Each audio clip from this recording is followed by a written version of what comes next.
News Panorama is a TV news magazine program that gives you the story behind the story. It tells the stories the way they should be told by capturing the larger scale.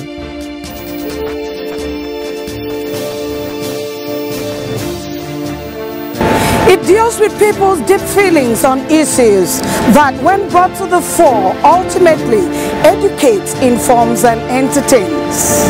News Panorama. Capture the larger scale. The rainy season is here again. This edition on News Panorama will take at waste evacuation in Calabar Metropolis, the silting of gutters in preparation for the rains, World Malaria Day, and lots more. Welcome and thanks for joining me on the program. I am Josephine Efanga. News Panorama. Capture the larger scale. If you have just tuned in, you are watching News Panorama. The challenges that comes with handling and managing waste is a serious concern all over the world. However, this issue is even more pressing in developing countries. The standard of living, level of environmental knowledge, as well as steady climb in population directly influence the continued accumulation of waste. Blessing Basi completes the story. Waste management refers to collecting, treating, and disposing of waste in a manner that does not harm man and the environment. There are several challenges in the effective management and utilization of waste generally, and indeed the state. These issues include the growing population, insufficient investment in waste management infrastructure, poor knowledge on environmental affairs, and limited exploration in the field. A resident of 8 Miles, Mebelekpo, notes that the significant issues with waste management in the state is the lack of manpower. And it's bad that our side there is no refuge bin. And due to the major problems of waste management, there is lack of proper, adequate collections, disposal infrastructures, transportation, and disposal of waste result in serious environmental issues that includes littering of refuge along the road, along the highways, and people are having difficulties in passing through the roads and all of that. Plead with the government to provide adequate resources for the waste management to be able to carry out their activities. They should, and at least I plead with them to encourage them to do their work late in the night or during the evening time when people are not on the road. And you know, most of the times I see them work in the afternoon and morning, which affects transportations, hold-ups, and all of that, and people health. Inhaling those odors is bad for people's health. So I'll plead with the government to provide the necessary equipment that they need for them to carry out their work effectively. Thank you. Other respondents hinted that the Waste Management Agency should ensure the safe handling and cleanup, as well as carrying out simultaneous evacuation of hazardous and solid waste at the different streets in the state. Talking about the waste in Calabar, though my side is very, very okay, they evacuate the waste as often as necessary. So we don't have a challenge as touching the waste in my own area. But other places, I have seen so many places that we have waste all over the highways, all over the road, and the hazard, whenever I passed by, I will feel for the people around, living around, the hazard, what they breathe in is not healthy. So my advice to the government, to the people, that the government should look into this. They should look into the health of the people. Because keeping those waste like that is not healthy. In one word, it's not healthy. So the government should look into it. Whenever the waste is due to evacuate, they should do it as soon as possible so that the people will have a healthy living. The dustbin, there's no way that people can pass. Even women that are selling, motor cannot pass there. You see maggot, dirty food everywhere. So even as you see me now, I'm in the market because of that dustbin. I couldn't be able to be there because of what is happening there. Even they can't breathe, have a good breath because of the dustbin that was there. So that is, if the government loves us, we know Ayede is trying to his own capability. But what we want from him, I think let him keep Nigeria Cross River State clean. Because when you come to other governors that take care of this Cross River State, you know that Cross River is the best state that people from other states come to view how Cross River looks like. Because of one, it was very clear. But now, I can say that the most dirtiest state you can ever think in out of the 36 states is Cross River, because everywhere was filled with dirty, so nobody is packing the dirty. We have a lot of waste that's been done in our area on the roadside, even causing hold up on the road. This is part of government is not providing a lot of facility to enhance the cleansing of those dirty, like some machine that needs to come, because manpower cannot do it like the way machine will do it. So government have to assist in that aspect for us to have cleanliness in the state and also in our environment, because all those things causes hazard to our health. Report has it that over 176.3 million Nigerians in 2022 are living in an unclean environment compared to 172 million in 2021. Experts say some of the safest methods of waste disposal include plasma gasification, waste captation, biogas generation, composting, among others. This equally calls for serious incremental review on the part of individuals, organizations and government at all levels to help confront the challenges of ensuring a cleaner and safer environment. For CRBC News Panorama, Blessing Basi reporting. It is important to keep our environment clean. One of many ways to prepare for rainy season is to get the gutters cleaned off and properly disposed of. Improper disposal of refuse has been known to cause flooding as well as increased cases of various ailments. Idonga Sidesien report on the cleaning up gutters filled with refuse. For many residents, the advent of the rainy seasons herald fear. People tend to use the adventure of the rains to dump and dispose refuse, plastics in the gutters, causing blockage, floods, and health problems. Investigations by the news Panorama reveals that the waste bins were taken from its designated place. Thus, disposing refuse is a bit challenging. Visit to major and minor areas in Calabar showed the place is filled with refuse, posing potential hazards to residents. A resident of the area noted that blames would be at the feet of the resident, who will wait until it rains before they go and dispose the refuse by putting them in the gutters. At some point, the dirt stocks and everywhere ends up flooded, hence becomes unbearable. While sensitizing residents on the dangers of indiscriminate dumping of refuse, especially this rainy season, they appealed to the government to look into the provisions of more waste bins, especially in the local areas.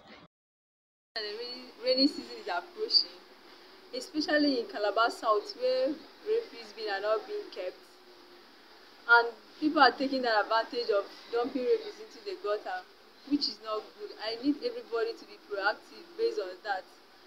And I also urge the government to do something about it, keeping the waste bin in their prosperous places. Idonga Sidesien reporting for News Panorama.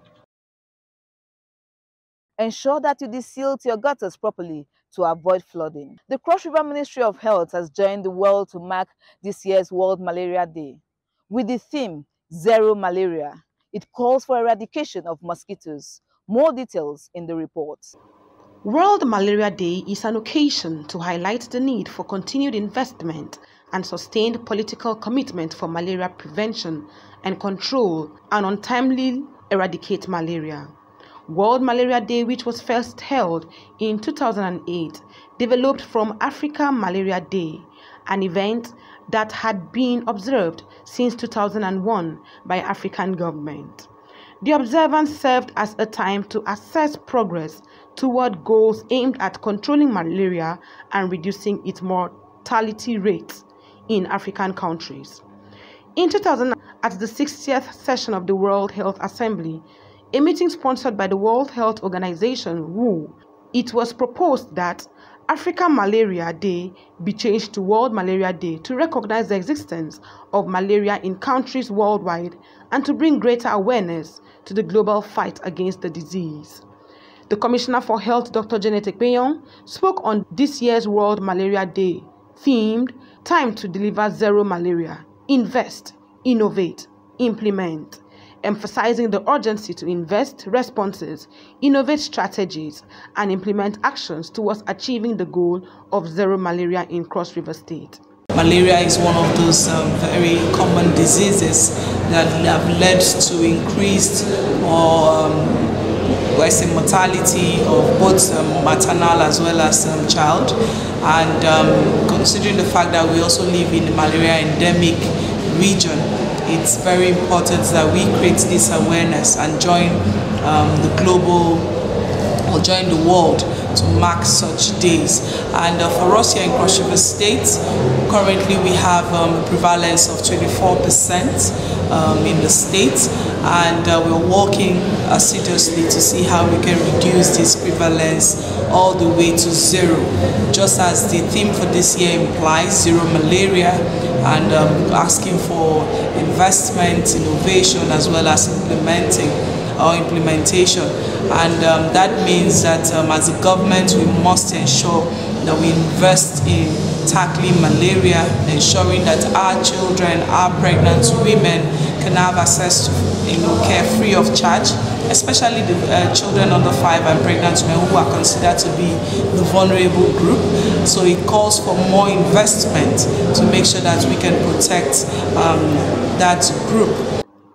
Malaria existed in more than 100 countries worldwide, and some 900,000 people die from the disease each year.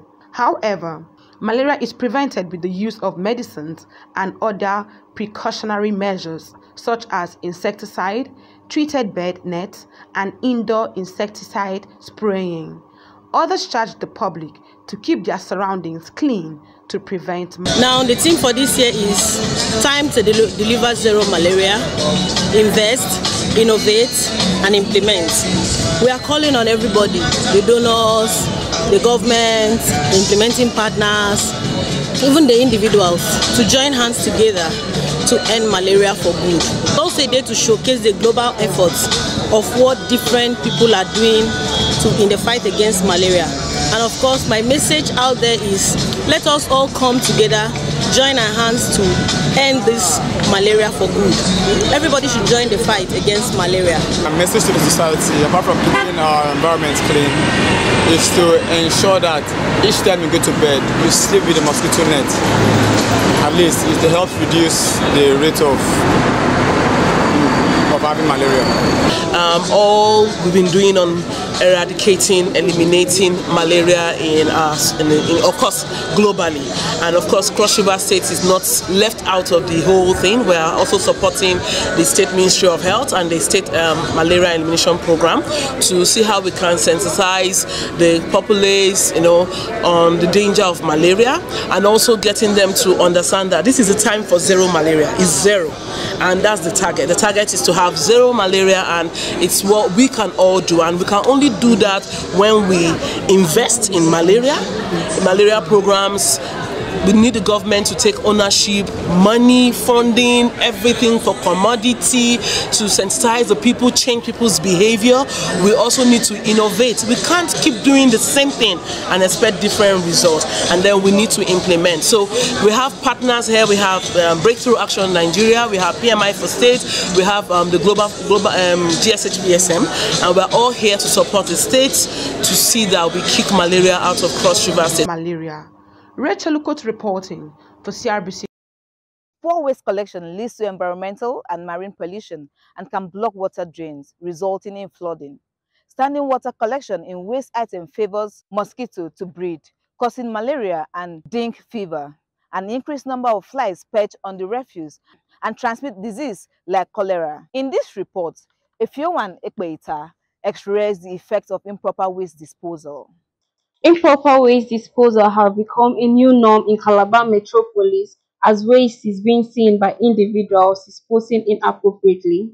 Calabar, which was known in time past as the cleanest and most aesthetic state in Nigeria and West Africa until now, reverse is the case as waste is littered across various streets in Calabar metropolis.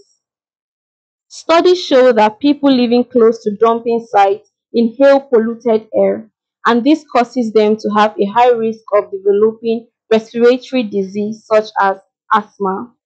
The toxic substances in the air polluted by waste include carbon dioxide, nitrous oxide, and methane, which can cause respiratory disease. In an interview with a cross-section of residents in Calabar metropolis, they said improper waste disposal have become a norm in the society, not minding the health effects that most people are aware of. They called on fellow residents who are fond of disposing waste inappropriately or sending their word to our children to dispose waste to stop such acts, as health, they say, is wealth. My day is not funny. It's not a funny thing at all. It was so bad. Even when we complain, nobody answers us. Since that I collected this shop, there's nothing like community. You do anything you want on your own. If not me and a guy here, my neighbor, we were complaining to other people. We complain until they say that we should buy something, we should buy them beer, we should buy food and put it in their cars. That's the reason why you see those drugs people came and find those things. They don't come based on document. You understand? So now that we're even trying to stop, the community himself, as you asked the now that you're asking me about it, the community said that they will not stop wearing dustbin refuse in this place. That anything that we want to do, that we should do. So it was even today that a day long and this pharmacy man that went to their office. So the government said that we should pay. They contributed 46,000. So it was today. And it has been paid. And we have to tax ourselves. Some of us 5,000, some people 6,000, some 4, some 10. Because I collect this shop before it dropped that big day. Even when I stopped the not to pour big day, I'm going to get it, keep pouring it. So it's any for not getting the environment if not and last week you see to go from Musong to this compound.